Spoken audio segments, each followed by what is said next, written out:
Hello everyone, आज हम लोग पढ़ने वाले हैं क्लास 12 की वितान की बुक से चैप्टर नंबर 1 सिल्वर वेडिंग की पार्ट 6। पिछले क्लास में हमने पार्ट 1 से पार्ट 5 तक कंप्लीट कर लिया है। अगर आपने वो वीडियो नहीं देखी है तो आप प्ले लिस्ट में जाकर देख सकते हैं। तो चलिए शुरू करते हैं आज की क्लास। यहाँ लिखा है, यशोधर बाबू को धार्मिक प्रवचन सुनते हुए भी अपना पारिवारिक चिंतन में ध्यान डूबा रहना अच्छा नहीं लगा। यानी कि जब यशोधर बाबू ऑफिस से वापस अपने घर जाते हैं और बीच में जब वो बिरला मंदिर जाते हैं और प्रवचन सुनते हैं, तो धार्मिक प्रवचन सुनते हुए भी वो अपने परिवार के बारे में सोच रहे थे, अपने बीवी अपने बच्चों के बारे में चिंता कर रहे थे। और फिर चिंता करते करते वो ये सोचते हैं कि उन्हें प्रवचन सुनने के दौरान चिंता अपने परिवार की नहीं करनी चाहिए, परिवार के चिंता के ध्यान में नहीं डूबना चाहिए। उन्हें ये अच्छा नहीं लगा। सुबह शाम संध्या करने के बाद जब वो थोड़ा ध्यान लगाने की कोशिश करते हैं, तब भी मन किसी परम सत्ता में नहीं, इसी परिवार में लीन होता है।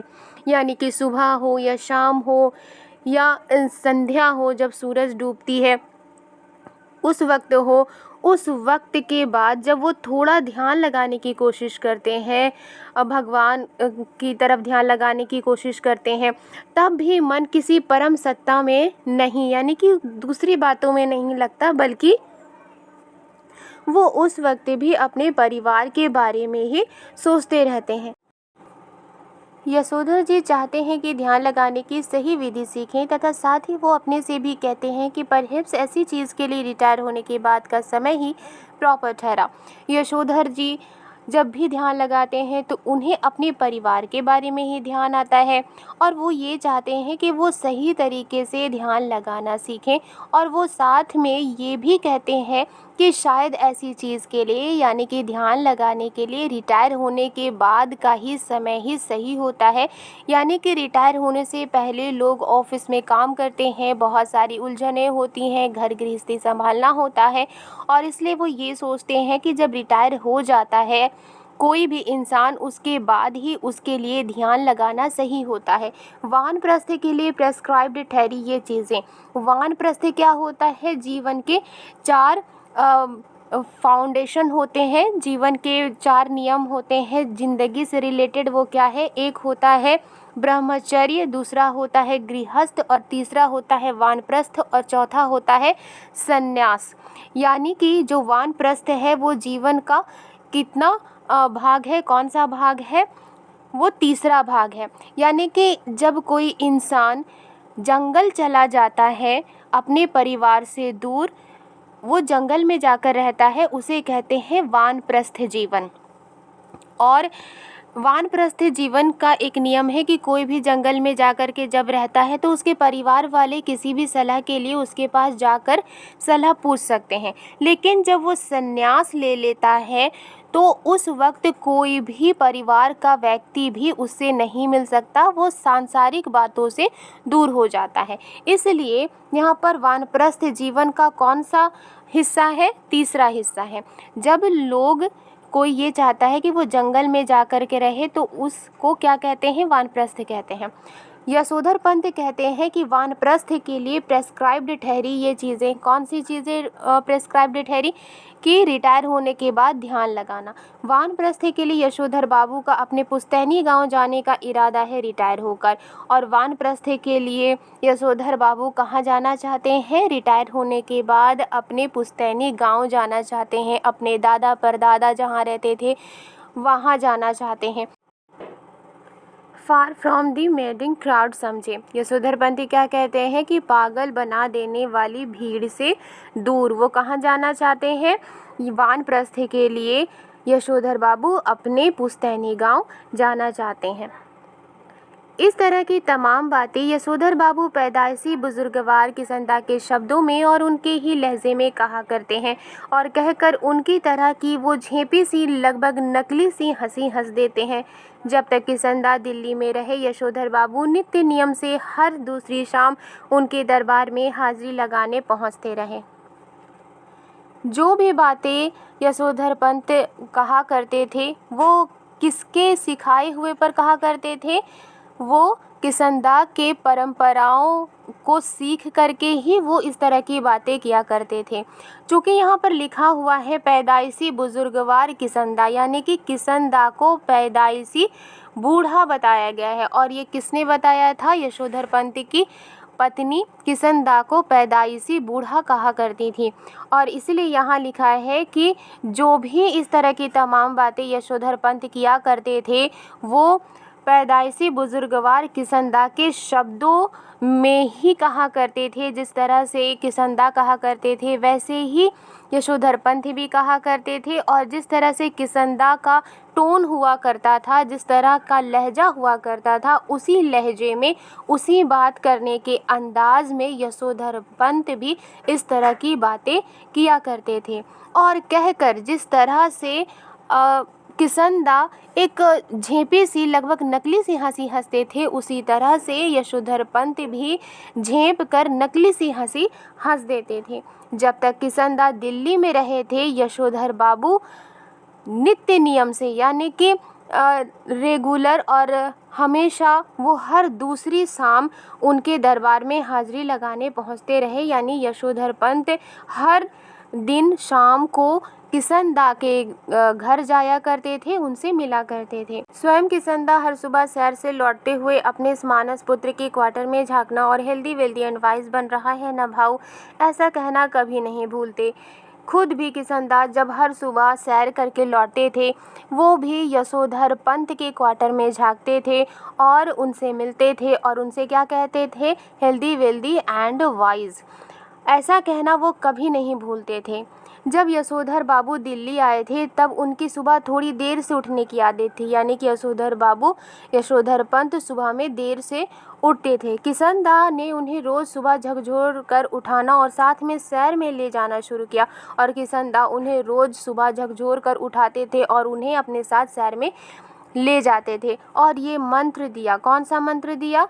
कि early to bed and early to rise makes a man healthy and wise, यानी कि जल्दी सोना और जल्दी उठना एक इंसान को हेल्दी और वाइज बनाता है। जब यशोधर बाबू अलग क्वार्टर में रहने लगे और अपनी गृहस्थी में डूब गए तब भी किसनदा ने ये देखते रहना जरूरी समझा कि भाऊ यानी बच्चा सवेरे जल्दी उठता है कि नहीं।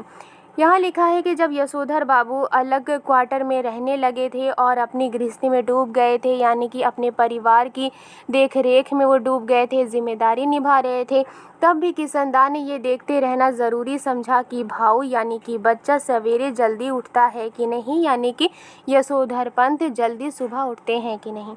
यशोधर बाबू को ये अच्छा लगता था कि उन्हें कोई उन्हें भाऊ कहता है।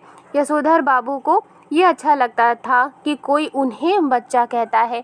और भाऊ कौन कहते थे? किसनदा कहते थे यशोधर पंत को। हर सवेरे वो किसनदा से अनुरोध करते कि चाय पीकर जाए। हर सुबह जब भी किसनदा यशोधर पंत से मिलने आते थे और उन्हें देखते थे कि वो सुबह उठे हैं जल्दी की नहीं, तब यशोधर पंत किसनदा से रिक्वेस्ट करते थे कि वो चाय पी कर जाए। किसनदा कभी कभी इस अनुरोध की रक्षा कर देते, कभी कभी इस अनुरोध की, किस अनुरोध की, यानी कि जब भी यशोधर पंत उनसे चाय पीने की रिक्वेस्ट करते थे, कभी कभी किसनदा उनके इस रिक्वेस्ट को मानते थे और चाय पीते थे। यशोधर बाबू ने किसनदा को घर और दफ्तर में विभिन्न रूपों में देखा है, लेकिन किसनदा की जो छवि उनके मन में बसी हुई है वो सुबह की सैर को निकले किसनदा की ही है। यानी कि यशोधर पंत ने किसनदा को घर में देखा है, जिस तरह से वो रहते थे, दफ्तर में वो किस तरह से रहते थे ये भी देखा है, उनके अलग अलग रूपों को देखा है। लेकिन किसनदा की जो छवि है उनके मन में बसी हुई है। किस वक्त की बसी हुई है? जब किसनदा सुबह की सैर को निकलते थे।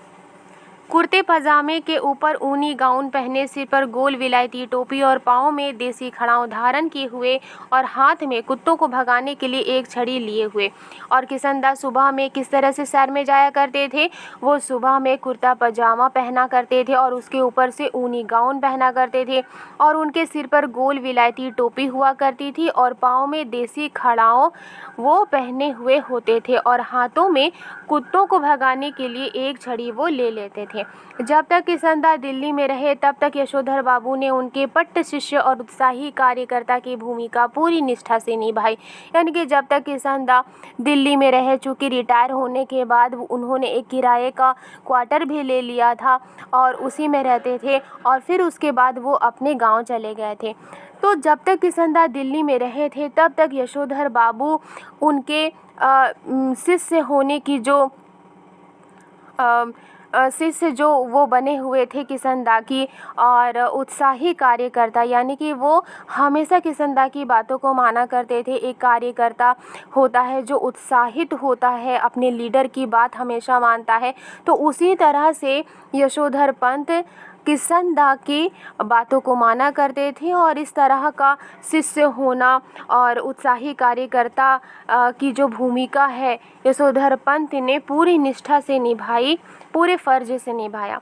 किसंदा के चले जाने के बाद उन्होंने ही उनकी कई परंपराओं को जीवित रखने की कोशिश की और इस कोशिश में पत्नी और बच्चों को नाराज़ किया। और जब किसंदा अपने गांव चले जाते हैं, उनके गांव चले जाने के बाद जो किसंदा की परंपरा थी, उन परंपराओं को यशोधर पंत ने जीवित रखने की कोशिश की। वो जिस तरह से किया करते थे, किसंदा अपने जीवन को जिस तरह से जिया करते थे, जिस तरह से बात किया करते थे, जिस तरह से बिहेव किया करते थे दूसरों के साथ, वो जितनी भी परंपरा है यशोधर पंत उनको फॉलो करने की कोशिश करते थे, उनको ज़िंदा रखने की कोशिश करते थे और इसी कोशिश में पत्नी और बच्चे उनसे नाराज़ हो जाते थे। घर में होली गंवाना, जनेऊ पुन्युम के दिन सब कुमाऊनियों को जनेऊ बदलने के लिए अपने घर आमंत्रित करना, रामलीला की तालीम के लिए क्वार्टर का एक कमरा दे देना, ये और ऐसे ही कई और काम यशोधर बाबू ने किसंदा से विरासत में लिए थे। यहाँ क्या लिखा है कि घर में होली गंवाना, ये कौन गंवाता था? किसंदा गंवाते थे और उसी की परंपरा यशोधर पंत ने भी अपनाई थी। जनेऊ पुन्युम के दिन, यानी कि सब कुमाऊनियों को जनेऊ बदलने के लिए किसंदा अपने घर में इनवाइट करते थे। यशोधर पंत भी उनके इस परंपरा को फॉलो किया करते थे। रामलीला की तालीम के लिए क्वार्टर का एक कमरा दे देना, यानी कि जब भी रामलीला की जाती थी उसकी शिक्षा के लिए जो किसंदा है वो अपने क्वार्टर का एक कमरा दे दिया करते थे। और यशोधर पंत भी इसी तरह से उनकी परंपरा को फॉलो करना चाहते थे। ये और ऐसे ही कई और काम यशोधर बाबू ने किसंदा से विरासत में लिए थे, यानी किसंदा ये सारे काम किया करते थे और यशोधर बाबू जो थे उन्होंने भी यशोधर बाबू ने भी किसंदा से ये सारी बातें विरासत में उन्होंने सीखी थी। उनकी पत्नी और बच्चों को इन आयोजनों पर होने वाला खर्च और इन आयोजनों में होने वाला शोर दोनों ही सख्त नापसंद थे। यशोधर पंत की पत्नी को भी ये नापसंद था और उनके बच्चों को भी नापसंद था। क्यों नापसंद था? क्योंकि जो भी ये आयोजन हुआ करते थे उन पर काफ़ी खर्च हुआ करता था और इन आयोजनों में इन प्रोग्राम में शोर भी हुआ करता था और ये दोनों ही, यानी खर्च और शोर दोनों ही पत्नी और बच्चों को नापसंद थे। वो नहीं चाहते थे कि इतना ज़्यादा खर्च हो, वो नहीं चाहते थे कि इतना शोर हो। बदतर यही कि इन आयोजनों के लिए समाज में भी कोई ख़ास उत्साह रह नहीं गया है और इससे बदतर यही है कि इन आयोजनों के लिए, इन प्रोग्राम के लिए सोसाइटी में भी, समाज में भी कोई ख़ास एक्साइटमेंट रह नहीं गया है। यशोधर पंत सोचते हैं कि मेरी पत्नी और बच्चों में तो उत्साह है ही नहीं, समाज में भी इस तरह के प्रोग्राम के लिए कोई उत्साह नहीं रह गया है। यशोधर जी चाहते हैं कि उन्हें समाज का सम्मानित बुजुर्ग माना जाए, लेकिन जब समाज ही ना हो तो ये पद उन्हें क्यों कर मिले। यशोधर पंत क्या चाहते हैं कि उन्हें समाज का सम्मानित बुजुर्ग माना जाए, यानी कि ऐसा बूढ़ा व्यक्ति माना जाए जो सम्मानित हो। लेकिन जब समाज ही ना हो, यानी कि जब सोसाइटी ही ना हो, जब समाज ही ना हो, तो ये पद उन्हें कैसे मिल सकता है। यशोधर जी कहते हैं कि बच्चे मेरा आदर करें और उसी तरह हर बात मुझसे सलाह लें जिस तरह मैं किसंदा से लिया करता था। यशोधर पंत हमेशा कहते हैं, हमेशा ये सोचते हैं कि उनके बच्चे उनकी इज्जत करें और हर बात में यशोधर पंत की सलाह लें जिस तरह से यशोधर पंत किसंदा की आदर किया करते थे, किसंदा की रिस्पेक्ट किया करते थे, किसंदा से सलाह लिया करते थे। वो भी चाहते थे कि उनके बच्चे भी उनकी इज्जत करें, उनसे सलाह लें। यशोधर बाबू डेमोक्रेट बाबू हैं और हरगिज़ ये दुराग्रह नहीं करना चाहते कि बच्चे उनके कहे को पत्थर की लकीर समझें। लेकिन ये भी क्या हुआ कि पूछा न ताछा, जिसके मन में जैसा आया करता रहा। यशोधर बाबू कैसे बाबू हैं? डेमोक्रेट बाबू हैं और हरगिज़ ये दुराग्रह नहीं करना चाहते कि बच्चे उनके कहे को पत्थर की लकीर समझें। वो नहीं चाहते कि बच्चे उनके कहे को पत्थर की लकीर समझे। लेकिन ये भी क्या हुआ कि पूछा ना ताछा। लेकिन वो ये भी नहीं चाहते कि वो उनसे पूछे ही ना। हालांकि यहाँ पर यशोधर पंत ये कहते हैं कि वो ये नहीं कहते कि बच्चे उनके बातों को पत्थर की लकीर समझे। जैसा यशोधर पंत ने कहा वैसा ही करें, दूसरा काम ना करें, दूसरी बात ना करें। लेकिन ये भी क्या हुआ, वो ये नहीं चाहते कि उनकी बातों को ही पत्थर की लकीर समझा जाए, कि इसके अलावा दूसरी बात नहीं हो सकती।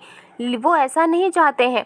लेकिन फिर भी ऐसा भी क्या हुआ कि पूछा ना ताछा, यानी उनके बच्चे उनसे पूछते भी नहीं थे। जिसके मन में जैसा आया करता रहा, यानी उनके बच्चे जैसा उनके बच्चों के मन में आता था वो वैसा करते थे। और यही बात यशोधर पंत को बुरी लगती थी। वो ये कहते हैं कि ऐसा नहीं है कि मैं जो भी उनको सलाह दूंगा वो पत्थर की लकीर होगी और उन्हें मानना ही पड़ेगा, ऐसा बिल्कुल भी नहीं है। लेकिन फिर भी ऐसा वो भी नहीं करते, वो सलाह भी नहीं लेते, ना पूछते हैं।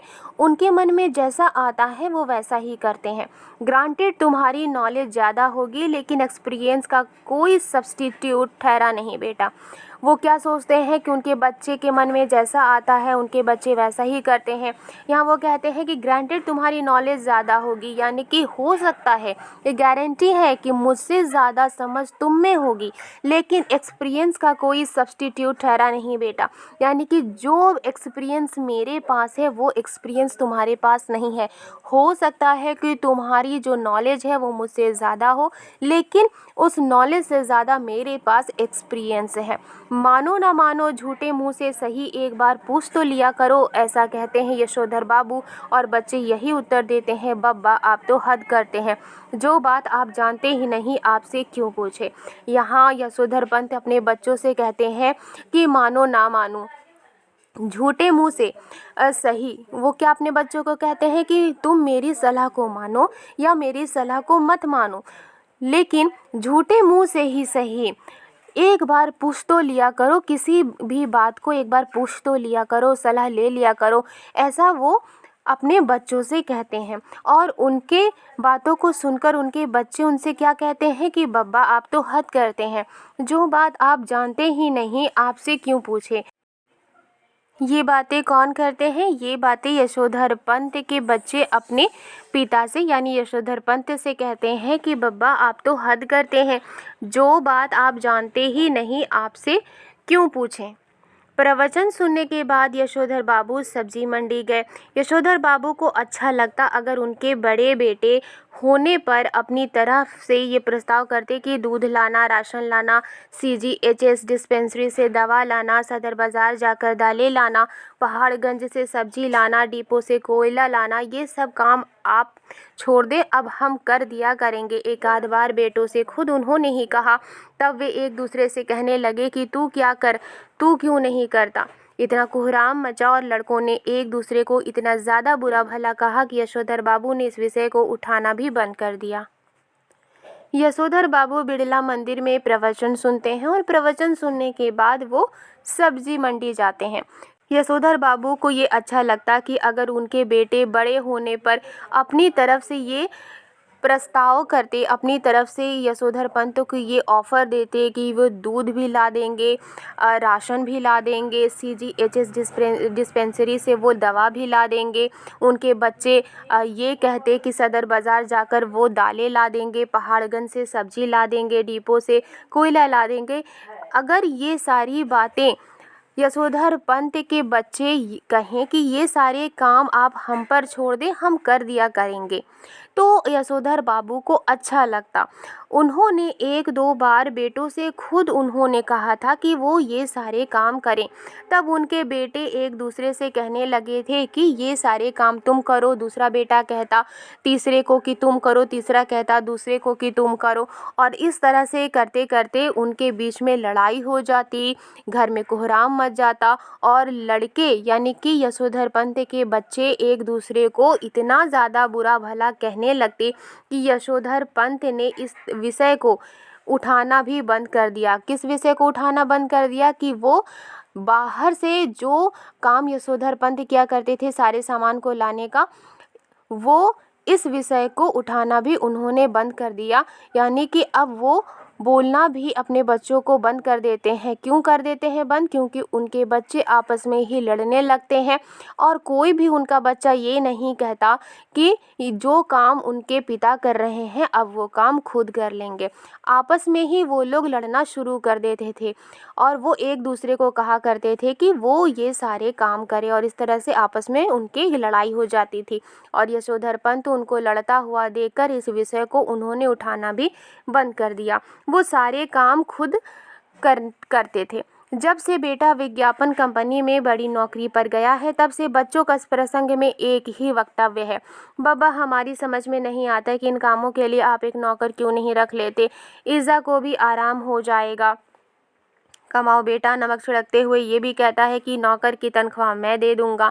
यहाँ पर लिखा है कि जब से उनके बड़े बेटे का विज्ञापन कंपनी में एडवर्टाइजमेंट कंपनी में नौकरी लगी है तब से उनके बच्चे क्या कहते हैं कि बब्बा हमारी समझ में नहीं आता कि आप जो ये काम बाहर जाकर करते हैं, सामान लाते हैं, कोयला लाते हैं, राशन लाते हैं, दवा लाते हैं, दूध लाते हैं, ये जितने भी सारे काम हैं आप करते हैं, तो आप अपने इन कामों के लिए नौकर क्यों नहीं रख लेते। ईज़ा को भी आराम हो जाएगा, यानी कि आपकी बॉडी को भी आराम होगा, पैर हाथ को भी आराम होगा। और जो उनका बेटा कमाओ बेटा था यानी कि बड़ा बेटा जो विज्ञापन कंपनी में काम करने लगे थे वो नमक छिड़कते हुए कहते हैं कि अगर आप नौकर को पैसे नहीं देंगे तो नौकर को तनख्वाह मैं दे दूंगा, लेकिन आप नौकर रख लीजिए इन सारे कामों के लिए। यशोधर बाबू को यही समहाउ इम्प्रॉपर मालूम होता है कि उनका बेटा अपना वेतन उनके हाथ में नहीं रखे। ये सही है कि वेतन स्वयं बेटे के अपने हाथ में नहीं आता, अकाउंट ट्रांसफ़र द्वारा बैंक में जाता है, लेकिन क्या बेटा बाप के साथ जॉइंट अकाउंट नहीं खोल सकता था। यहाँ लिखा है कि यशोधर बाबू को यही समहाउ इम्प्रॉपर मालूम होता था, किसी तरह से अनुचित मालूम होता था कि उनका बेटा अपना वेतन यानी कि जब उनके बेटे को सैलरी मिलती थी तो वो अपने सैलरी को अपने पिता के हाथ में यानी यशोधर पंत के हाथ में नहीं रखते थे। यहाँ लिखा है कि ये सही है कि वेतन जब उनके बेटे को मिलती थी तो उनके हाथों में नहीं मिलती थी, यानी कि उनके बेटे को डायरेक्ट कैश के रूप में नहीं मिलती थी बल्कि उनके अकाउंट में ट्रांसफ़र हो जाता था।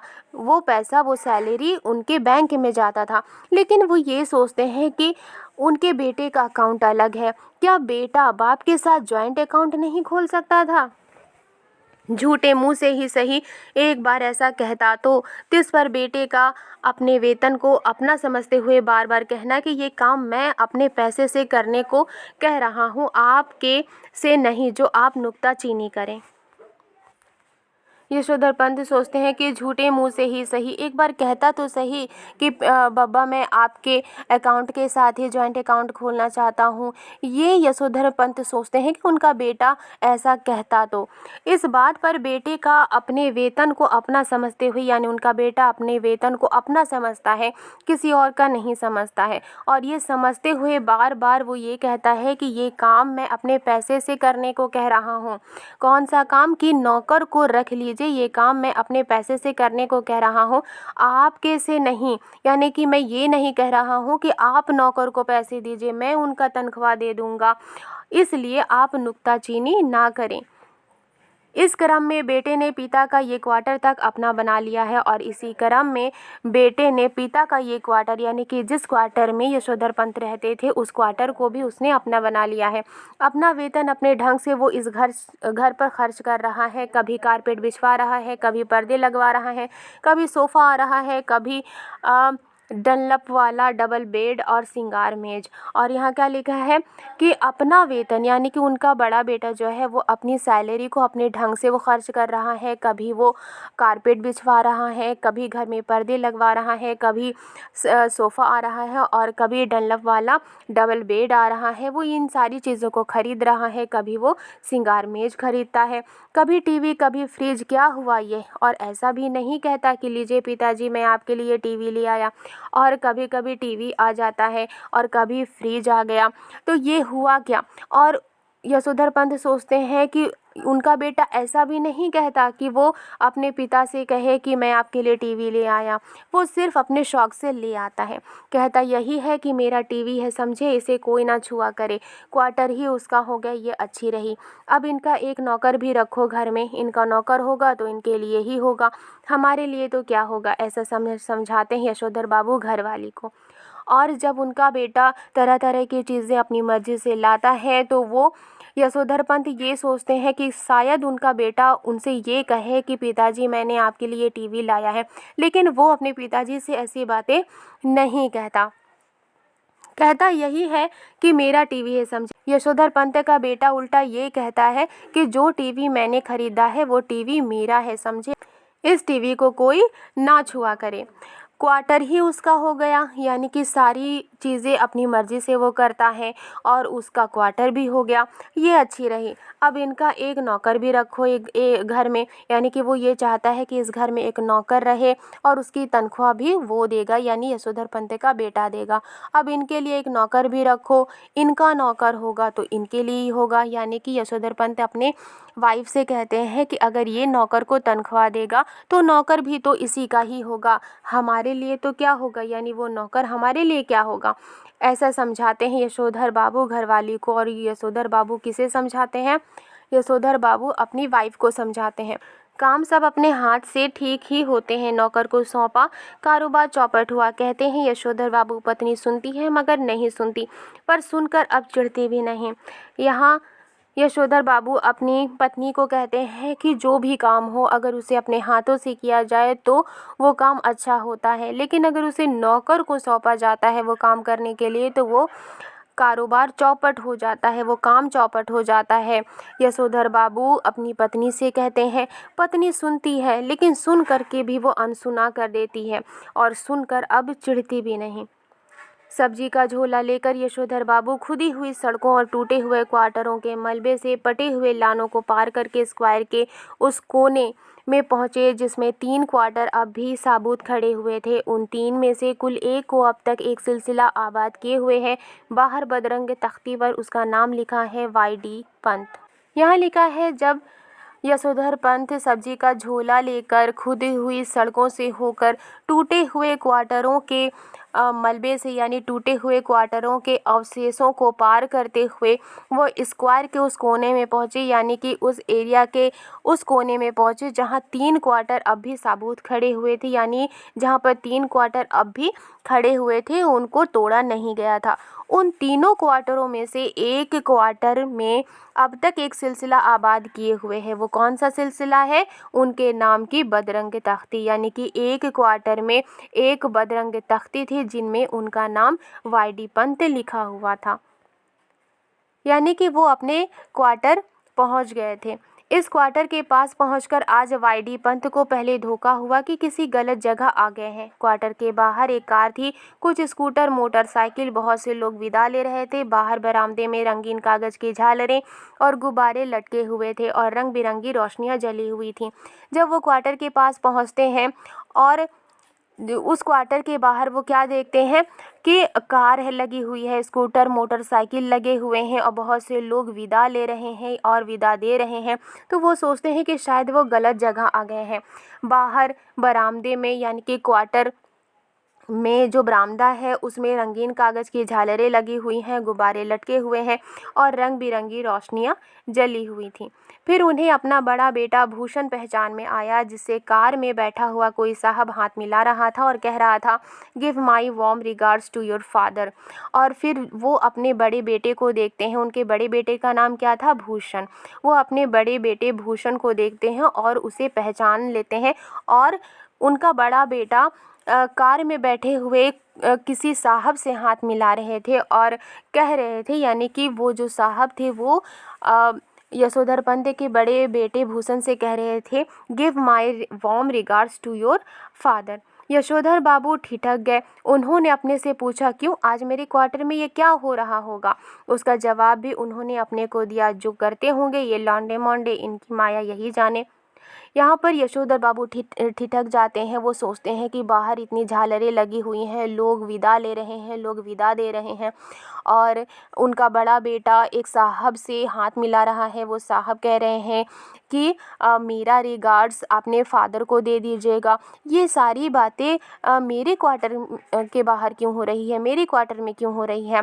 फिर वो इसका जवाब खुद अपने को देते हैं कि जो ये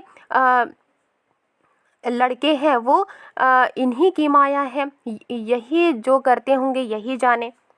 अब यशोधर बाबू का ध्यान इस ओर गया कि उनकी पत्नी और उनकी बेटी भी कुछ मेम साहबों को विदा करते हुए बरामदे में खड़ी हैं। लड़की जीन और बगैर बाह का टॉप पहने हैं। अब यशोधर बाबू का ध्यान किस ओर जाता है? उनकी पत्नी की ओर जाता है, उनकी बेटी की ओर जाता है। और उनकी पत्नी और बेटी क्या कर रही थी? कुछ मेम साहबों को, यानी कि कुछ लेडीज़ को वो विदा कर रही थी और विदा करते हुए वो बरामदे में खड़ी थी। और लड़की जो थी वो जीन्स पहनी हुई थी और बगैर बाह का वो टॉप पहने हुए हैं। यशोधर बाबू उससे कई मर्तबा कह चुके हैं कि तुम्हारी ये पतलून और सैंडो बनने वाली ड्रेस मुझे तो समहाउ इम्प्रॉपर मालूम होती है, लेकिन वो भी ज़िद्दी ऐसी है कि इसे ही पहनती है। और पत्नी भी उसी की तरफदारी करती है, कहती है वो सिर पर पल्लू वल्लू मैंने कर लिया बहुत, तुम्हारे कहने पर समझे, मेरी बेटी वही करेगी जो दुनिया कर रही है। यहाँ पर लिखा है कि यशोधर पंत हमेशा अपनी बेटी से कहते थे कि तुम जो ये मॉडर्न ड्रेस पहनती हो ये मुझे अच्छा नहीं लगता, ये मुझे अनुचित लगता है। लेकिन उनकी बेटी भी ज़िद्दी थी और वो इसी तरह के ड्रेस पहना करती थी।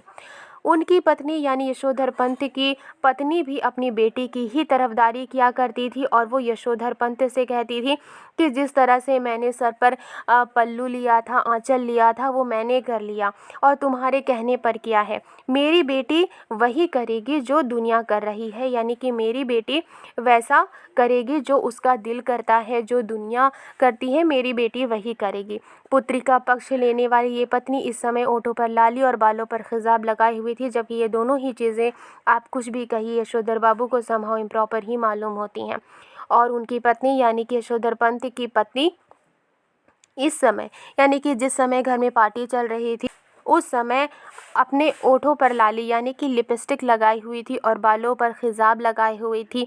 और जबकि ये दोनों ही चीज़ें यानी कि लिपस्टिक लगाना, बालों को कलर करना, ये दोनों ही चीज़ें कुछ भी कहिए यशोधर बाबू को यानी कि अनुचित मालूम होती थी। यशोधर बाबू को ये सारी बातें अच्छी नहीं लगती थी।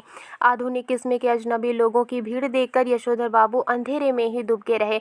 उनके बच्चों को इसलिए शिकायत है कि बब्बा तो LDC टाइपों से ही मिक्स करते हैं। यहाँ क्या लिखा है? आधुनिक किस्म के अजनबी लोगों की भीड़ देखकर, यानी कि जो भी लोग पार्टी में आए हुए थे वो सभी के सभी मॉडर्न थे और चूँकि वो अजनबी थे और इस तरह आधुनिक किस्म के जो अजनबी लोग हैं उनकी भीड़ देखकर यशोदा बाबू अंधेरे में ही डूब के रहे, उनके सामने नहीं आ रहे थे। उनके बच्चों को इसलिए शिकायत है, यानी उनके बच्चों को शिकायत है कि उनके पिताजी यानी यशोधर पंत पुराने ख़यालातों के हैं। वो जिस तरह से समाज है उस तरह से नहीं है, जिस तरह से मॉडर्न सोसाइटी है उस तरह से नहीं है, वो दूसरे पुराने ख़यालातों से ही मैच करते हैं। जब कार वाले चले गए तब यशोधर बाबू ने अपने क्वार्टर में कदम रखने का साहस जुटाया और जब कार वाले चले गए तब यशोधर बाबू क्या करते हैं कि वो अपने क्वार्टर में कदम रखते हैं और हिम्मत करके वो अपने घर पर कदम रखते हैं, अपने क्वार्टर में कदम रखते हैं। भीतर अब भी पार्टी चल रही थी और भीतर यानी कि क्वार्टर के अंदर अब भी पार्टी चल रही थी। उनके पुत्र पुत्रियों के कई मित्र तथा उनके कुछ रिश्तेदार जमे हुए थे। यशोधर पंत के बेटे और बेटी के कई दोस्त आए हुए थे, उनके कुछ रिश्तेदार आए हुए थे और पार्टी कर रहे थे। उनके बड़े बेटे ने झिड़की से सुनाई, बाबा आप भी हद करते हैं, सिल्वर वेडिंग के दिन 8:30 बजे घर पहुंचे हैं, अभी तक मेरे बॉस आपकी राह देख रहे थे। जब यशोधर पंत के बड़े बेटे भूषण अपने पिता को देखते हैं, यशोधर पंत को देखते हैं, तो वो यशोधर पंत से कहते हैं कि बाबा आप भी हद करते हैं, सिल्वर वेडिंग के दिन आप 8:30 बजे घर पहुंचे हैं, अभी तक मेरे बॉस आपकी राह देख रहे थे। यानी मेरे बॉस जहां पर मैं काम करता हूं वहां के बॉस आपकी ही राह देख रहे थे, आपका ही इंतज़ार कर रहे थे। हम लोगों के यहाँ सिल्वर वेडिंग कब से होने लगी है? यशोधर बाबू ने शर्मीली हंसी हंस दी। अब यशोधर पंत समझ गए थे कि ये जो भी पार्टी है वो सिल्वर वेडिंग के लिए ही है, इसलिए वो अपने बेटे से कहते हैं कि हम लोगों के यहाँ सिल्वर वेडिंग कब से होने लगी है, और ये कहकर वो शर्मीली हंसी हंस देते हैं। जब से तुम्हारा बेटा 1,500 माहवार कमाने लगा तब से, ये टिप्पणी थी चंद्रदत्त तिवारी की, जो इसी साल SAS पास हुआ है और दूर के रिश्ते से यशोधर बाबू का भांजा लगता है। जब यशोधर पंत ये कहते हैं कि हमारे यहाँ सिल्वर वेडिंग कब से शुरू होने लगी है, और उनकी बातों को सुन करके यशोधर बाबू का भांजा कहता है, दूर के रिश्ते से यशोधर बाबू का भांजा कहता है कि जब से आपके बेटे का 1,500 महीना हो गया है, यानी आपका बेटा जब से 1,500 महीना कमाने लगा है तब से आपके यहाँ सिल्वर वेडिंग होने लगी है। ये टिप्पणी किसकी थी? चंद्रदत्त तिवारी की थी, जो इसी साल SAS पास हुआ है। और चंद्रदत्त तिवारी कौन था? यशोधर पंत के दूर के रिश्ते का भांजा था। यशोधर बाबू को अपने बेटों से तमाम तरह की शिकायतें हैं, लेकिन कुल मिलाकर उन्हें ये अच्छा लगता है कि लोग बाग उन्हें ईर्ष्या का पात्र समझते हैं। यशोधर बाबू को हालांकि अपने बेटों से तमाम तरह की शिकायतें थीं, वो उनके कई बातों से शिकायत करते थे, उनके ख्यालात अपने बच्चों से नहीं मिलते थे, लेकिन कुल मिलाकर उन्हें ये अच्छा लगता था कि लोग उन्हें ईर्ष्या का पात्र समझते हैं, लोग उनसे जलन रखते हैं, उनकी तरक्की को देखकर ईर्ष्या करते हैं। भले ही उन्हें भूषण का गैर सरकारी नौकरी करना समझ में ना आता हो, तथापि वो ये बखूबी समझते हैं कि इतनी छोटी उम्र में 1,500 माहवार प्लस कन्वेयंस अलाउंस एंड तुम्हारा अदर पक्ष पा जाना कोई मामूली बात नहीं है। यहाँ लिखा है कि भले ही उन्हें भूषण का गैर सरकारी नौकरी यानी कि गवर्नमेंट जॉब नहीं मिलना और प्राइवेट जॉब में काम करना ये समझ में नहीं आता हो, लेकिन फिर भी वो ये बखूबी समझते हैं, अच्छी तरह से समझते हैं कि इतनी छोटी सी उम्र में 1,500 महीना कमाना और प्लस इसके अलावा जो भी अलाउंस है वो पाना ये मामूली बात नहीं है। इसी तरह भले ही यशोधर बाबू ने बेटों की खरीदी हुई हर नई चीज़ के संदर्भ में यही टिप्पणी की हो कि ये क्या हुई, समहाउ मेरी तो समझ में आता नहीं, इसकी क्या ज़रूरत थी, तथापि उन्हें कहीं इस बात से थोड़ी खुशी भी होती है कि इस चीज़ के आ जाने से उन्हें नए दौर के निश्चय ही गलत मानकों के अनुसार बड़ा आदमी मान लिया जा रहा है। यहाँ लिखा है कि इसी तरह जब उनके घर में कोई नई चीज़ आती थी तो किसी भी तरह से उन्हें ये समझ में नहीं आता था कि इसकी क्या ज़रूरत थी, इसके बिना भी काम चल सकता था, लेकिन उन्हें कहीं ना कहीं ये खुशी भी होती थी कि जो चीज़ उनके घर में आ रही है, सोफ़ा आ रही है या किसी भी तरह की दूसरी चीज़ आ रही है, फ्रिज आ रही है, तो ये चीज़ उनके घर में आ जाने से उस दौर में उन्हें बड़ा आदमी मान लिया जा रहा है। कोई उन्हें ये नहीं सोच रहा है कि गरीब है, हर कोई उन्हें अमीर आदमी समझ रहा है, और ये बात यशोधर पंत को अच्छी लगती थी। मिसाल के लिए जब बेटों ने गैस का चूल्हा जुटाया तब यशोधर बाबू ने उसका विरोध किया, और आज भी वो यही कहते हैं कि इस पर बनी रोटी मुझे तो समहाउ रोटी जैसी लगती नहीं, तथापि वो जानते हैं गैस ना होने पर वो इस नगर में चपरासी श्रेणी के मान लिए जाते। मिसाल के लिए, एग्जाम्पल के लिए, जब बेटों ने गैस का चूल्हा लाया था, जब उन्होंने गैस का चूल्हा ख़रीदा था, तब यशोधर बाबू ने भी उसका विरोध किया था कि अगर गैस का चूल्हा नहीं लाते तभी काम चल जाता। और आज भी वो ये कहते हैं कि गैस के चूल्हे पर बनी रोटी मुझे अच्छी नहीं लगती, रोटी जैसी नहीं लगती। लेकिन वो जानते हैं कि गैस ना होने पर वो इस नगर में, यानी कि अगर उनके घर में गैस नहीं होता तो वो इस नगर में, यानी जिस जगह वो रह रहे हैं, वो किस श्रेणी के मान लिए जाते? चपरासी श्रेणी के मान लिए जाते। वो अमीर नहीं समझे जाते। इसी तरह फ्रिज के संदर्भ में आज भी यशोधर बाबू यही कहते हैं कि मेरी समझ में आज तक ये नहीं आया कि इसका फ़ायदा क्या है। और इसी तरह फ्रिज के बारे में वो ये सोचते हैं कि मेरी समझ में आज तक ये नहीं आया कि फ्रिज का क्या फ़ायदा है। बासी खाना खाना अच्छी आदत नहीं ठहरी, और ये ठहरा इसी काम का कि सुबह बना के रख दिया और शाम को खाया। इसमें रखा हुआ पानी भी मेरे मन तो आता नहीं, गला पकड़ लेता है। कहते हैं मगर इस बात से संतुष्ट होते हैं कि घर आए साधारण हैसियत वाले मेहमान इस फ्रिज का पानी पीकर अपने को धन्य अनुभव करते हैं। यहाँ लिखा है कि जब उनके घर में फ्रिज आया तो भी उन्होंने विरोध किया। और उन्होंने किस लिए विरोध किया? उन्होंने ये कहा कि फ्रिज किस काम के लिए है ये उनकी समझ में नहीं आता, ये किस फ़ायदे के लिए है। बासी खाना खाना अच्छी आदत नहीं है, यानी कि कुछ भी खाना पकाया और उसके बाद फ्रिज में रख दिया और फ्रिज से बाद में वही खाना निकाल कर शाम को खाया तो एक तरह से वो बासी हो जाता है। और उनके अकॉर्डिंग, उनके अनुसार बासी खाना खाना अच्छा नहीं होता। इस तरह से फ्रिज में रखा हुआ जो पानी होता है वो कहते हैं कि मेरे मन तो आता नहीं, फ्रिज का पानी पीने से गला पकड़ लेता है। कहते हैं मगर इस बात से संतुष्ट होते हैं कि वो सारी बातें कहते हैं, वो फ्रिज का विरोध करते हैं, लेकिन फिर भी वो इस बात से सेटिस्फाइड होते हैं, वो इस बात से संतुष्ट होते हैं कि जब भी उनके घर में कोई साधारण हैसियत रखने वाला मेहमान आता है और जब वो इस फ्रिज का पानी पीता है तो वो अपने आप को धन्य महसूस करता है। और जब भी कोई साधारण हैसियत वाला इंसान उनके घर में आकर फ्रिज का पानी पीता है और अपने आप को धन्य महसूस करता है तो इस बात से यशोधर पंत संतुष्ट होते हैं और उन्हें खुशी भी मिलती है।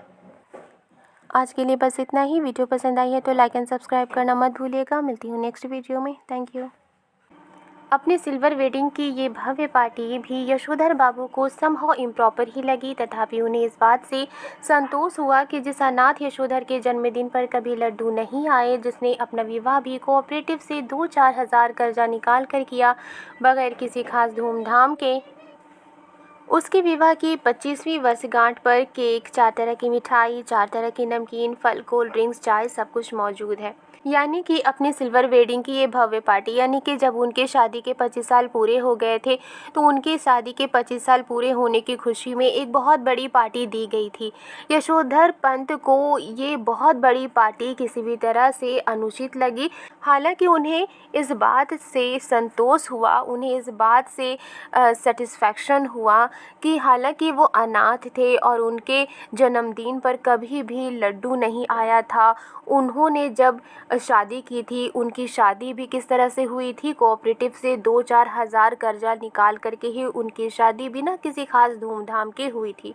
लेकिन उनकी 25वीं शादी की सालगिरह में केक आया था, 4 तरह की मिठाई आई थी, 4 तरह की नमकीन थे, फल थे, कोल्ड ड्रिंक्स थे, चाय थे। ये सब कुछ उनके शादी के 25वीं सालगिरह में थे और ये इस बात से यशोधर पंत को संतोष हुआ।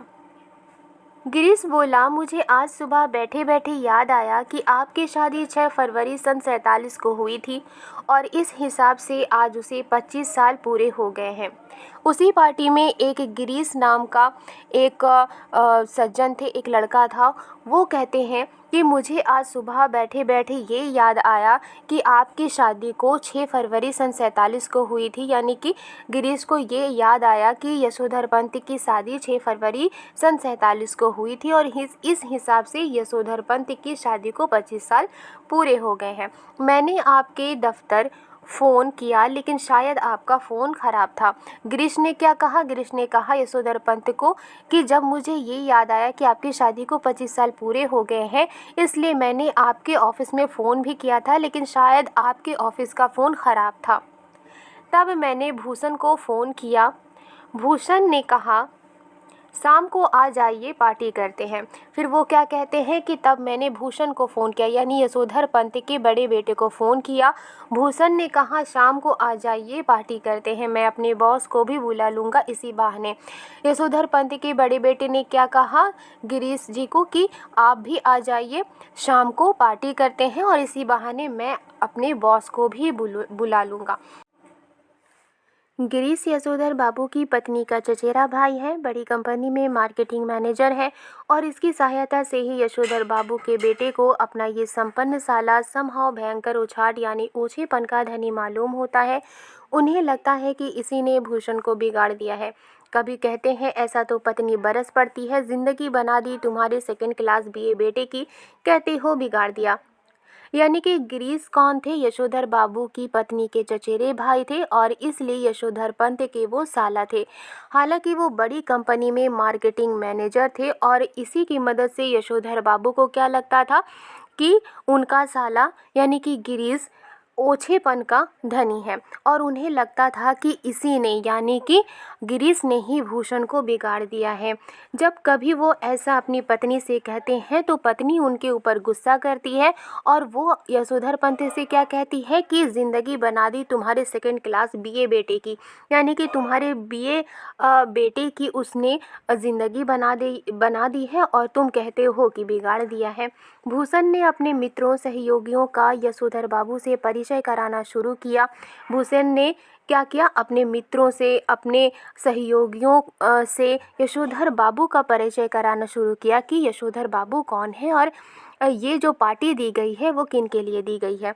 उनकी many happy returns of the day का थैंक यू कहकर जवाब देते हुए जिन लोगों का नाम पहले बता दिया गया हो उनकी ओर वाईडी पंत होम मिनिस्ट्री भूषण फादर कहकर स्वयं हाथ बढ़ाते हुए यशोधर बाबू ने हरचंद ये जताने की कोशिश की कि भले ही वो संस्कारी कुमाऊनी है तथापि विलायती रीति रिवाज से भी भली भांति परिचित है।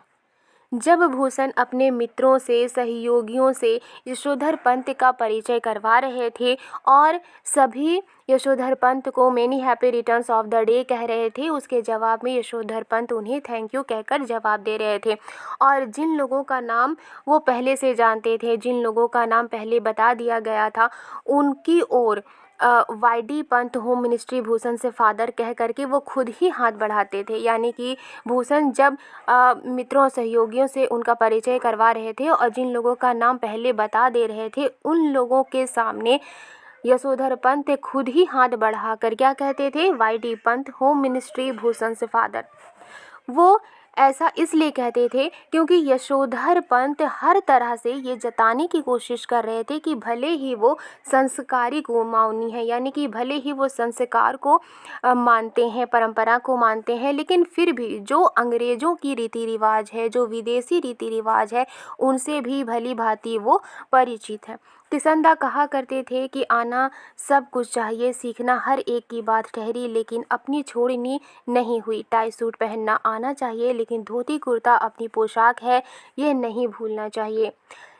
यानी कि किसनदा हमेशा यशोधर पंत से कहा करते थे कि आना सब कुछ चाहिए। ऐसा नहीं है कि अपनी परंपरा को सीखना है और दूसरे की परंपरा को के बारे में नहीं जानना है, ऐसा नहीं है। सब कुछ आना चाहिए, सीखना हर एक की बात ठहरी, लेकिन अपनी परंपरा को छोड़ना नहीं चाहिए।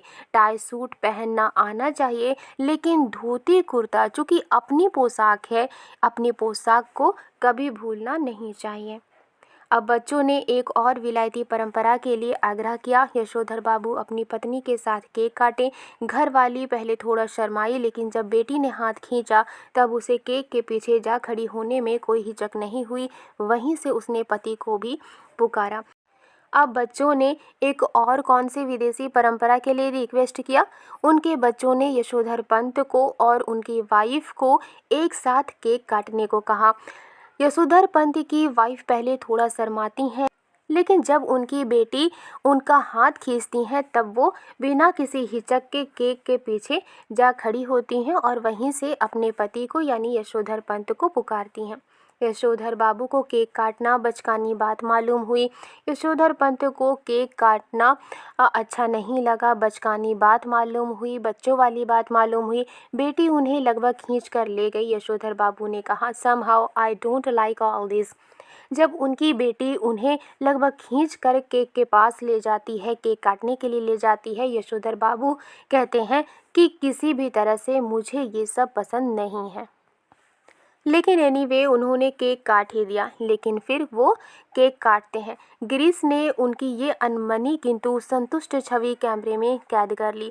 और गिरीश क्या करते हैं कि उनकी ये अनमनी यानी कि वो नहीं चाहते थे फ़ोटो खिंचवाना, लेकिन फिर भी वो फ़ोटो खिंचवाते हैं और गिरीश उनकी फ़ोटो खींचते हैं।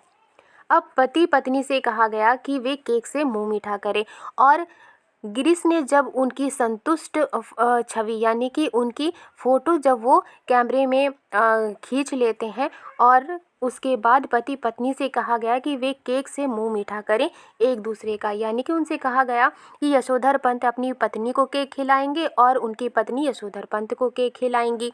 पत्नी ने खा लिया मगर यशोधर बाबू ने इनकार कर दिया। यशोधर पंत ने अपनी पत्नी को खिलाया, पत्नी ने खा लिया, लेकिन यशोधर बाबू ने केक खाने से इनकार कर दिया। उनका कहना था कि मैं केक खाता नहीं, इसमें अंडा पड़ा होता है। उन्हें याद दिलाया गया कि अभी कुछ वर्षों पहले तक आप मांसाहारी थे, एक टुकड़ा केक खा लेने में क्या हो जाएगा। उन्होंने कौन सा बहाना बनाया? उन्होंने ये बहाना बनाया कि वो केक नहीं खाते हैं क्योंकि उसमें अंडा होता है। फिर सभी उनको याद दिलाते हैं कि आप केक नहीं खा रहे हैं क्योंकि इसमें अंडा दिया हुआ है, लेकिन अभी कुछ साल पहले तो आप मांसाहारी थे, आप तो मांस खाया करते थे, एक टुकड़ा केक खा लेने में क्या हो जाएगा। लेकिन वो नहीं माने। सभी ने उनसे रिक्वेस्ट की लेकिन वो नहीं माने और केक उन्होंने नहीं खाया। तब उनसे अनुरोध किया गया कि लड्डू ही खा लें। भूषण के एक मित्र ने लड्डू उठाकर उनके मुंह में ठूसने का यत्न किया, लेकिन यशोधर बाबू इसके लिए भी राजी नहीं हुए। उनका कहना था कि मैंने अब तक संध्या नहीं की है। इस पर भूषण ने झुंझला कर कहा, तो बब्बा पहले जाकर संध्या कीजिए, आपकी वजह से हम लोग कब तक रुके रहेंगे। जब यशोधर पंत केक खाने से इनकार कर देते हैं तब उनसे रिक्वेस्ट किया जाता है कि आप अगर केक नहीं खाते हैं तो लड्डू ही खा लें।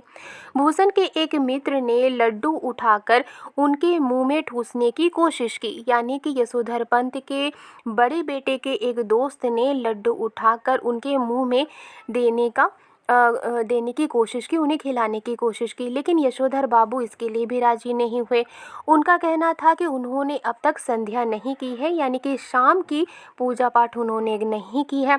इस पर भूषण ने झुंझला कर कहा, इस पर उनके बड़े बेटे यानी यशोधर पंत के बड़े बेटे भूषण ने झुंझला कर कहा, तो बब्बा पहले जाकर संध्या कीजिए, आपकी वजह से हम लोग कब तक रुके रहेंगे। नहीं नहीं, आप सब लोग खाइए, यशोधर बाबू ने बच्चों के दोस्तों से कहा, please go ahead, no formality. अपने बेटे की बातों को सुनकर यशोधर पंत कहते हैं कि नहीं नहीं, आप सब लोग खाइए। वो दूसरों को खाने के लिए कहते हैं और कहते हैं कि प्लीज़ गो अहेड, आप लोग खाइए। यशोधर बाबू ने आज पूजा में कुछ ज़्यादा ही देर लगाई, इतनी देर कि ज़्यादातर मेहमान उठकर चले जाएं। यशोधर बाबू यानी यशोधर पंत जानबूझकर के संध्या की पूजा में उन्होंने देर की ताकि जो मेहमान है वो उठकर चले जाएं। उनकी पत्नी उनके बच्चे बारी बारी से आकर झांकते रहे और कहते रहे, जल्दी कीजिए, मेहमान लोग जा रहे हैं। जब वो पूजा कर रहे थे उनकी पत्नी उनके बच्चे बार बार आकर के आते, झांकते और कहते कि जल्दी पूजा कीजिए क्योंकि मेहमान लोग जा रहे हैं। शाम की 15 मिनट की पूजा को लगभग 25 मिनट तक खींच लेने के बाद भी जब बैठक से मेहमानों की आवाज़ें आती सुनाई दी तब यशोधर बाबू पद्मासन साध कर ध्यान लगाने बैठ गए। वो चाहते थे कि उन्हें प्रकाश का एक नीला बिंदु दिखाई दे, मगर उन्हें किशनदा दिखाई दे रहे थे। वो जानबूझकर के 15 मिनट की पूजा को 25 मिनट उन्होंने कर दिया था क्योंकि वो नहीं चाहते थे कि वो मेहमानों के पास जाएं। जब तक बैठक से मेहमानों की आवाज़ें आती सुनाई दी तब यशोधर बाबू पद्मासन साध कर यानी कि ध्यान की मुद्रा में बैठ गए। वो चाहते थे कि उन्हें प्रकाश का एक नीला बिंदु दिखाई दे, वो ध्यान लगाना चाहते थे, लेकिन उन्हें किशनदा दिखाई दे रहे थे। यशोधर बाबू किसंदा से पूछ रहे थे कि जो हुआ होगा से आप कैसे मर गए। किसंदा कह रहे थे कि भाव सभी जन इसी जो हुआ होगा से मरते हैं। गृहस्थ हो, ब्रह्मचारी हो, अमीर हो, गरीब हो, मरते जो हुआ होगा से ही है। हाँ, शुरू में और आखिर में सब अकेले ही होते हैं। अपना कोई नहीं ठहरा दुनिया में, बस अपना नियम अपना हुआ। जब यशोधर पंत ध्यान लगा रहे थे, उन्हें किसंदा दिखाई दे रहे थे और वो ध्यान में ही किसंदा से पूछते हैं कि आपको क्या हुआ था, जो आप कैसे मर गए थे। किसंदा कह रहे थे, भाव यानी बच्चे सभी जन यानी सभी लोग इसी जो हुआ होगा से मरते हैं, यानी कुछ ना कुछ से मरते हैं। गृहस्थ हो यानी जिनका परिवार हो, ब्रह्मचारी हो या फिर जिसने शादी ही ना की हो, अमीर हो, गरीब हो, मरते जो हुआ होगा से ही हैं, यानी कि वो सभी मरते हैं। किससे मरते हैं? जो भी चीज़ है किसी न किसी वजह से वो मरते हैं, किसी भी तरह से, किसी भी चीज़ से, किसी न किसी रीज़न से वो मरते हैं। हाँ, शुरू में और आखिर में सब अकेले ही होते हैं। फिर वो क्या कहते हैं, जब यशोधर पंत ध्यान लगाते हैं और वो किसंदा को देखते हैं और उन्हीं से पूछते हैं, और किसंदा उनसे क्या कहते हैं कि कोई भी हो किसी न किसी रीज़न से मरते हैं। हाँ, शुरू में यानी कि जब से पैदाइश होती है और आखिर तक सब अकेले ही होते हैं। अपना कोई नहीं ठहरा इस दुनिया में, यानी इस दुनिया में कोई अपना नहीं होता, बस अपना नियम अपना हुआ, यानी कि जो नियम हम अपनाते हैं वही नियम अपना होता है। यशोधर बाबू ने पाजामा कुर्ते पर ऊनी ड्रेसिंग गाउन पहने, सिर पर गोल विलायती टोपी, पाँव में देसी खड़ाव और हाथ में डंडा धारण किए इस किसंदा से अकेलेपन के विषय में बहस करनी चाहिए। यशोधर पंत ने पाजामा कुर्ते पर ऊनी ड्रेसिंग गाउन पहने, यानी कि जब वो ध्यान लगा रहे थे तो उन्हें किसंदा किस रूप में नज़र आ रहे थे? जो पार्क में जिस तरह से किसंदा जाया करते थे उसी रूप में किसंदा उन्हें नज़र आ रहे थे। जो पाजामा कुर्ते पहने हुए थे उसके ऊपर ऊनी ड्रेसिंग गाउन पहने हुए थे, सिर पर गोल विलायती टोपी पहनी हुई थी, पाँव में देसी खड़ाव पहने हुए थे और हाथ में डंडा लिए हुए थे। और किसंदा जो कि इस तरह से यशोधर पंत को नज़र आ रहे थे और यशोधर पंत किसंदा से अकेलेपन के विषय में, यानी कि अकेलेपन के बारे में वो किसंदा से बहस करना चाहते थे। उनका विरोध करने के लिए नहीं, बल्कि बात कुछ और अच्छी तरह समझने के लिए। यानी कि किसंदा जब यशोधर पंत को नज़र आ रहे थे, यशोधर पंत उनसे अकेलेपन के बारे में बहस करना चाहते थे। उनसे विरोध करने के लिए बहस नहीं करना चाहते थे, बल्कि बात कुछ और अच्छी तरह से समझने के लिए उनसे बहस करना चाहते थे। हर रविवार किसंदा शाम को ठीक 4 बजे यशोधर बाबू के घर आया करते थे। उनके लिए गर्मा गर्म चाय बनवाई जाती थी। उनका कहना था कि जिसे फूंक मारकर ना पीना पड़े वो चाय कैसी। यानी कि हर रविवार किसंदा शाम को ठीक 4 बजे यशोधर बाबू के घर आया करते थे और यशोधर पंत के घर जब वो मिलने आया करते थे तब किसंदा के लिए गर्मा गर्म चाय बनवाई जाती थी। और किसंदा का कहना था कि जिसे फूंक मार कर ना पीना पड़े वो चाय कैसे, यानी कि उनके अनुसार चाय इतनी गर्म होनी चाहिए कि उसे फूंक मार कर पिया जाए। चाय सुड़कते हुए किसंदा प्रवचन करते थे और यशोधर बाबू बीच बीच में शंकाएं उठाते थे। यानी कि जब किसंदा यशोधर पंत को प्रवचन सुनाते थे तो उन प्रवचन में जब कभी यशोधर पंत को शंका होती थी तो वो शंका किसंदा को बताते थे और किसंदा फिर उन्हें प्रवचन सुनाते थे। यशोधर बाबू को लगता है कि किसंदा आज भी मेरा मार्गदर्शन कर सकेंगे और बता सकेंगे कि मेरी बीवी बच्चे जो कुछ भी कर रहे हैं उसके विषय में मेरा रवैया क्या होना चाहिए। यानी कि यशोधर बाबू को ये लगता है कि किसंदा आज भी उनको रास्ता दिखाएंगे और ये बता सकेंगे कि उनके बीवी बच्चे यानी यशोधर पंत के बीवी बच्चे जो अपनी मनमानी करते हैं, कि यशोधर पंत से सलाह नहीं लेते हैं, वो जो कुछ भी कर रहे हैं उसके विषय में मेरा यानी कि यशोधर पंत का रवैया कैसा होना चाहिए। लेकिन किसंदा तो वही अकेलेपन का खटराग अलापने पर आमादा से मालूम होते हैं। लेकिन यशोधर पंत को लगता है कि किसंदा वही अकेलेपन का राग अलापने पर आमादा है। कैसी बीवी, कहाँ के बच्चे, ये सब माया ठहरी और ये जो भूषण आज इतना उछल रहा है वो भी किसी दिन इतना ही अकेला और असहाय अनुभव करेगा जितना कि आज तू कर रहा है। यहाँ पर यशोधर पंत जब ध्यान लगाते हैं तो उन्हें किसंदा नज़र आते हैं और उसी ध्यान में वो ये सोचते हैं कि किसंदा उन्हें रास्ता दिखाएंगे, लेकिन वो ध्यान में ही किसंदा से बहस करना चाहते हैं। और किसंदा जो है वो यशोधर पंत को अकेलेपन का ही राग अलापने पर हैं, यानी कि किसंदा को अकेलेपन का ही राग बता रहे हैं। और उनके अनुसार यानी यशोधर पंत के अनुसार किसंदा क्या कह रहे हैं यशोधर पंत से कि कैसी बीवी, कहाँ के बच्चे, ये सब माया ठहरी। और ये जो भूषण आज इतना उछल रहा है, यानी कि तुम्हारा जो बड़ा बेटा, यशोधर पंत का बड़ा बेटा जो आज इतना उछल रहा है, वो भी किसी दिन इतना ही अकेला और असहाय अनुभव करेगा। यानी कि तुम्हारा बेटा भी किसी दिन इतना ही अकेला महसूस करेगा, इतना ही मजबूर अनुभव करेगा, महसूस करेगा, जितना कि आज तुम कर रहे हो। यशोधर बाबू बात आगे बढ़ाते, लेकिन उनकी घरवाली उन्हें झिड़कते हुए आ पहुंची कि क्या आज पूजा में ही बैठे रहोगे। यशोधर बाबू आसन से उठे और उन्होंने दबे स्वर में पूछा, मेहमान गए? पत्नी ने बताया, कुछ गए हैं, कुछ हैं। यशोधर पंत ध्यान में ही ये किसंदा से ये सारी बातें अपने इमेजिन कर रहे हैं कि वो किसंदा से बात कर रहे हैं।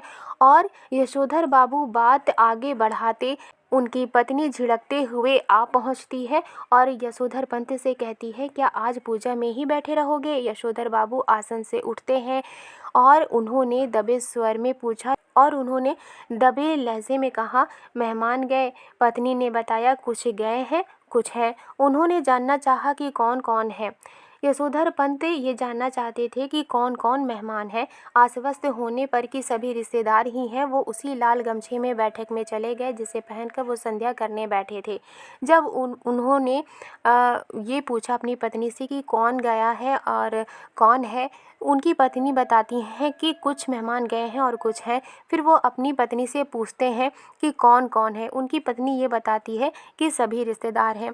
सभी रिश्तेदार हैं, ये आश्वस्त होने पर वो उसी लाल गमछे में यानी कि लाल तौलिए में बैठक में चले जाते हैं जिसे पहनकर वो संध्या करने बैठे थे। ये गमछा पहनने की आदत भी उन्हें किसंदा से विरासत में मिली है और उनके बच्चे इसके सख्त खिलाफ हैं। ये गमछा पहनने की आदत भी उन्हें किनसे मिली है?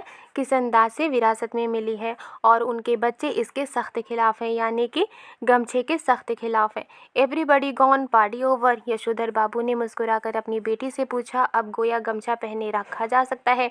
वो अपनी बेटी से क्या पूछते हैं कि सभी चले गए, पार्टी ओवर हो गई। यशोधर पंत अपनी बेटी से मुस्कुराकर पूछते हैं, अब गोया गमछा पहने रखा जा सकता है, यानी कि मेहमानों के सामने गमछा नहीं पहना जा सकता है। सभी मेहमान चले गए, क्या अब गमछा पहने रखा जा सकता है? उनकी बेटी झल्लाई, लोग चले गए, इसका मतलब ये थोड़ी है कि आप गमछा पहनकर बैठक में आ जाएं। बब्बा, यू आर द लिमिट। उनकी बेटी उनकी बातों को सुनकर झल्लाती है और कहती है कि लोग चले गए हैं, इसका मतलब ये नहीं है कि आप गमछा पहनकर बैठक में आ जाएं।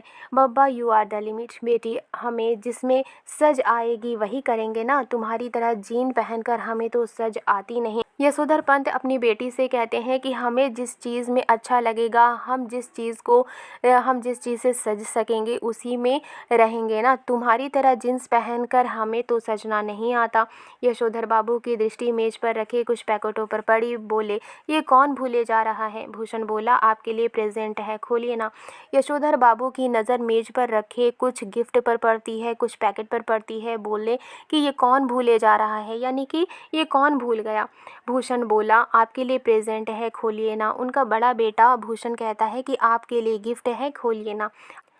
इस उम्र में क्या हो रहा है प्रेजेंट वर्जेंट, तुम खोलो, तुम ही इस्तेमाल करो, कहकर शर्मीली हंसी हंसे। वो कहते हैं कि इस उम्र में क्या हो रहा है प्रेजेंट वर्जेंट। यशोधर पंत कहते हैं कि इस उम्र में क्या हो रहा है प्रेजेंट वर्जेंट, यानी कि गिफ्ट का देना। तुम खोलो, वो अपने बेटे से कहते हैं कि तुम गिफ्ट खोलो, तुम ही इस्तेमाल करो, कहकर वो शर्मीली हंसी हंसते हैं। भूषण सबसे बड़ा पैकेट उठाकर उसे खोलते हुए बोला, इसे तो ले लीजिए, ये मैं आपके लिए लाया हूँ। ऊनी ड्रेसिंग गाउन है। आप सवेरे जब दूध लेने जाते हैं बब्बा, फटा पुलोवर पहन के चले जाते हैं, जो बहुत ही बुरा लगता है। भूषण सबसे बड़ा पैकेट उठाकर उसे खोलते हुए बोलता है कि इसे तो ले लीजिए, ये मैं आपके लिए लाया हूँ। वो गिफ्ट क्या थी? वो गिफ्ट ऊनी ड्रेसिंग गाउन थी। भूषण कहता है, आप सवेरे जब दूध लेने जाते हैं बब्बा, फटा पुलोवर पहनकर चले जाते हैं, जो बहुत ही बुरा लगता है। आप इसे पहन के जाया कीजिए। वो अपने पिता से यानी यशोधर पंत से क्या कहते हैं कि आप इसे पहन के जाया कीजिए। बेटी पिता का पाजामा कुर्ता उठा लाई कि इसे पहनकर गाउन पहने। उनकी बेटी पिता का पाजामा कुर्ता ले आती है और कहती है कि इसे पहन लीजिए और इसके बाद गाउन पहनिए। थोड़ा सा नानुच करने के बाद यशोदा जी ने इस आग्रह की रक्षा की। थोड़ा सा नानुकर करने के बाद, इनकार करने के बाद यशोधर जी मान जाते हैं और वो पजामा कुर्ता पहनकर गाउन पहन लेते हैं। गाउन का सैस कसते हुए उन्होंने कहा, अच्छा तो ये ठहरा ड्रेसिंग गाउन। गाउन का फीता कसते हुए उन्होंने कहा, अच्छा तो ये ठहरा ड्रेसिंग गाउन। उन्होंने कहा और उनकी आंखों की कोर में जरा सी नमी चमक गई। उन्होंने कहा और उनकी आंखों की कोर में यानी कि उनकी आंखों में जरा सी आंसू आ गई। ये कहना मुश्किल है कि इस घड़ी में उन्हें ये बात चुभ गई कि उनका जो बेटा ये कह रहा है कि आप सवेरे ड्रेसिंग गाउन पहनकर दूध लाने जाया करें, वो ये नहीं कह रहा कि दूध मैं ला दिया करूँगा। उनकी आंखों में क्यों नमी आ जाती है? क्योंकि ये कहना मुश्किल है कि इस घड़ी में उन्हें ये बात चुभ गई, क्योंकि वो उस बात को नहीं बोल सकते थे कि उनकी ये बात चुभ गई है। उनके बच्चे की बात उन्हें चुभ गई है कि उनका जो बेटा ये कह रहा है कि आप सवेरे ड्रेसिंग गाउन पहनकर दूध लाने जाया करें। वो सोचते हैं कि शायद वो ये कहता कि दूध मैं ला दिया करूँगा, या कि इस गाउन को पहनकर उनके अंगों में वो किसंदा उतर आया है जिसकी मौत जो हुआ होगा से हुई। यशोधर पंत को उनका बेटा ये नहीं कहता कि दूध मैं ला दिया करूँगा, और ये बात यशोधर पंत को बुरी लगती है और वो ये सोचते हैं कि ये गाउन पहनकर उनके अंगों में किसंदा उतर आए हैं जिनकी मौत जो हुआ होगा से हुई होगी, यानी किसी रीज़न से हुई होगी। किसी रीज़न मीन्स अकेलेपन का रीज़न हो सकता है, या फिर उनका मान सम्मान कोई नहीं करता है, या फिर उन्हें दुख होगा। ये सारी चीज़ों से भी मौत हुई होगी। ये जो गाउन है यशोधर पंत पहनकर ये सोचते हैं किसंदा उनके अंगों में उतर आए हैं जिसकी मौत जो हुआ होगा से हुई। इस कहानी में पुरानी सोच और नए सोच के बीच के फ़र्क को बताया गया है। आई होप ये वीडियो आपको पसंद आई है। पसंद आई है तो लाइक एंड सब्सक्राइब करना मत भूलिएगा। मिलती हूँ नेक्स्ट वीडियो में। Thank you.